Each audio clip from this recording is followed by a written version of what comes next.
Hello there, my name is Rachel. Let's talk about animation. Today we'll talk about a new animated film from WB called Mortal Kombat Legend: The Johnny Cage. Now, this movie that you don't really need to know anything of Mortal Kombat animated films or the lore, because this is sort of built to the origins to Johnny Cage, the very beginning, like what happened before Johnny became famous, what happened after he actually joined the sort of roster of all the Mortal Kombat from NetherRealms. This is who he was before, sort of a nobody, because you kind of follow him, who he is, and why people like John. Like, what do you make him so special? Like, the first time you see Johnny, he's sort of a narcissistic sort of asshole who basically narrating his backstory, who he is or who he's not. But I love that they use that sort of, can you trust his narration? You trust whatever he says is true, because there are moments you don't know if he just fooling himself, lying to the front of the audience, or telling the truth, because the sort of events happened that he became sort of famous. You also how he learned martial arts, how he became Johnny in a way. In a way, he's just an asshole because that's how he is. That's sort of how he interprets, especially why he learns martial arts, why he become sort of a fan of it, how he sort of accidentally become a star, but he also asks the question, he becomes a star because the right place, the right moment, or because Johnny is just sort of likable and charming that he can pull off that action star, sort of action star kind of 80s kind of style. And especially the animation art style complements Johnny so well, especially all the kind of references of the Mortal Kombat, the finishing moves, other side characters, even that actually reference the original video game, the very end of the film. It just sort of done so well. Especially this film is just so much fun. I mean, you really like Johnny. You really like all the other side characters because they're all charming, but also call out all the BS what happens in Hollywood, the directors, the writers, how they throw people back and forth away because they're sort of not useless. It's sort of so plentiful around them. They can hire someone on the spot because there's another one outside picking lane. You could pick them up and just help them write the script. And that's sort of kind of poking fun of Hollywood, especially today, what's going on, the writer strike, the actor strike, and the video game strike. So it's sort of interesting. This movie landed in a very odd situation that I wonder you should hold this movie a little bit or just screw it, just leave it there. But with all of that, it was sort of interesting commentary, especially you find out why Johnny sort of learned martial arts, because in the 80s the bullying was a huge problem and Johnny wouldn't take it anymore, decided to take usually learn martial arts and defend himself. But I love that they use that sort of 80s trope that you know martial arts. The question is, should we bully the bullies or beat up the bullies? And where's the line beating up the bullies? And the third answer to that question is, of course you do, because you had to defend yourself because it was the 80s. There was no real authority there to stop them because there was no laws.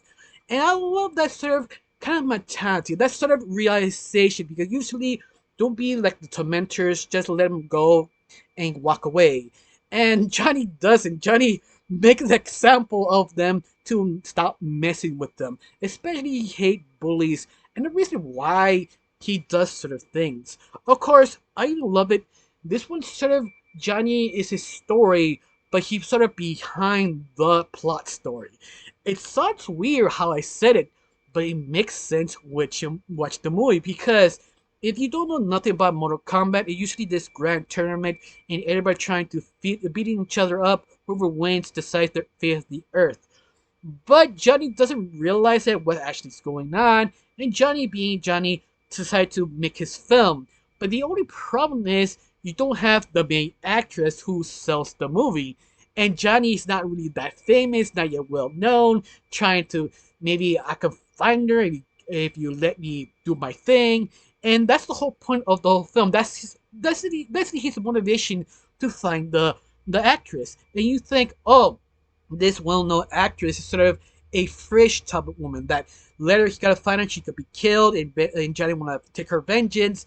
That's what I thought, because this is sort of a 80s trope type of film.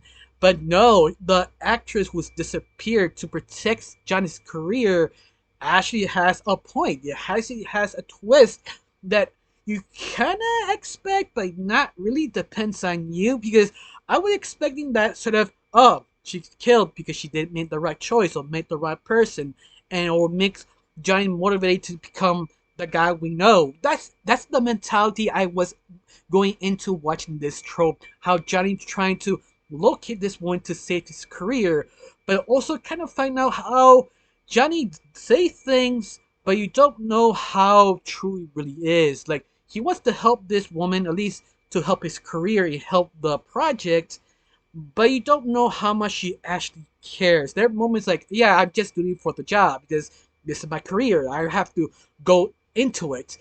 But the more and more he's trying to find her, the more and more dedicated he really is. Even that he's BSing, being super cocky, he's being Johnny. You understand him. He is basically that relatable jackass who is cocky but reasonable. And I think that's why he's so popular. He's sort of recently that was the word I'm looking for. Sorry, I'm kind of stuck in my own words. Uh, Relatable or reasonable, relatable.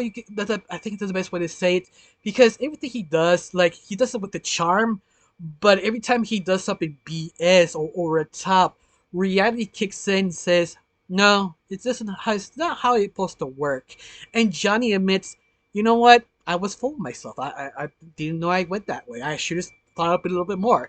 Yeah, I think that's sort of the charm of Johnny. That's sort of, you know, the train gonna hit him, but he's still going in it, and he realized, yeah, this was a mistake. And I enjoy that. I think this is the reason why Johnny is just a superstar in this sort of franchise. This is the reason why you love him. You also why he's just so giddy. I mean, the guy is just sort of charming. Like, the chips are down. He's the only one who has that sort of positivity, charm, that cockiness. Like, the worst's gonna end. Give up. Johnny, like, fuck that. I have to do a film. I gotta kick some ass. And that is the charm of Johnny. If you don't like Johnny, you have to admit this film will make you a fan, because it's just steal in each scene. But I love it, not just him, also the other side characters like Chuck, Johnny's assistant. That I think he's a sort of a new character for this film that I hope they carry on the rest of the franchise, because you can't have Johnny without Chuck. Chuck is sort of the right hand assistant who idolizes Johnny. He wants to be him. He tries, and you think he'll be sort of the joke of the butt of the film. But no, he has his moments. He became his old version of Johnny Cage, but not over the top, more sort of nerdy, but you respect that. In that, like, yeah, I like this. Especially the art style of the 80s. I really understood how they make it work and blend it to a Mortal Kombat sort of fighting style. There are moments they do fatalities that usually is just gruesome and straight to the point or very graphic, but instead of using that sort of realistic kind of animation, they decided to do sort of 80s, sort of colorful, over the top sort of style to kind of define the ear, but how he finishes different opponents. A very likable, interesting way now. It just really sells it. This movie sells the 80s so well, though. Not just the pop culture, the sort of tropes. Because you think, oh, the trope is gonna happen. That's the mindset you go in, but you start watching. They keep turning the script upside down, because once again, Johnny is not. He is the main lead, but the main lead who is behind the plot. Like, every time he gets close to something, he's there to help someone, but he doesn't know who is she, who I have to help. I just don't care. I'm looking for my co-worker.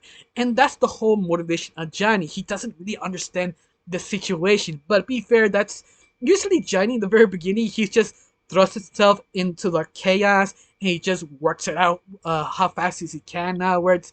And I think that's why it just grabs you. It's just fun, glorious, bloody murder fun. Because there's a lot of gore, yes. A lot of creative kills, definitely. Especially the very end. The very end, they went all the stops. Of course, I was scared at first because I feel they show all the great kills in the trailer. of this film. Yeah, I thought, well, that's it. That's all the best kills. No, no. They continue on. Like, yes, the franchise know what the fans want. They give you everything you expect from the 80s with Johnny Cage, even new side characters that you kind of now want to be there of the rest of the films. And everything is sort of interesting, especially in how much commentary they have about Hollywood. Especially, I love that they show Johnny earn his spot becoming a superstar because he actually did work for it, but at the same time he's sort of kind of charming, realistic, but also very narcissistic. Like, yeah, I am the main actor. Honestly, everybody keep pointing out you're not the main actor. Nobody knows who you are. It's the actress is the main attraction. You're a nobody, or semi-nobody. In other words, he's a C-lister right now. Later on, he became a A-lister, and that sort of reality he does explain of his own narration of in the film. But once more, that sort of realistic charm that he is cocky, but when he hits his face on the floor, he admits it, and that admitting it make him charming, more relatable, likable, and more layered. In fact, I'm surprised how layered he really is with all the BS he says, and I think that's why it sells so much this film. That sort of charms. I really got nothing else to say. Just one question.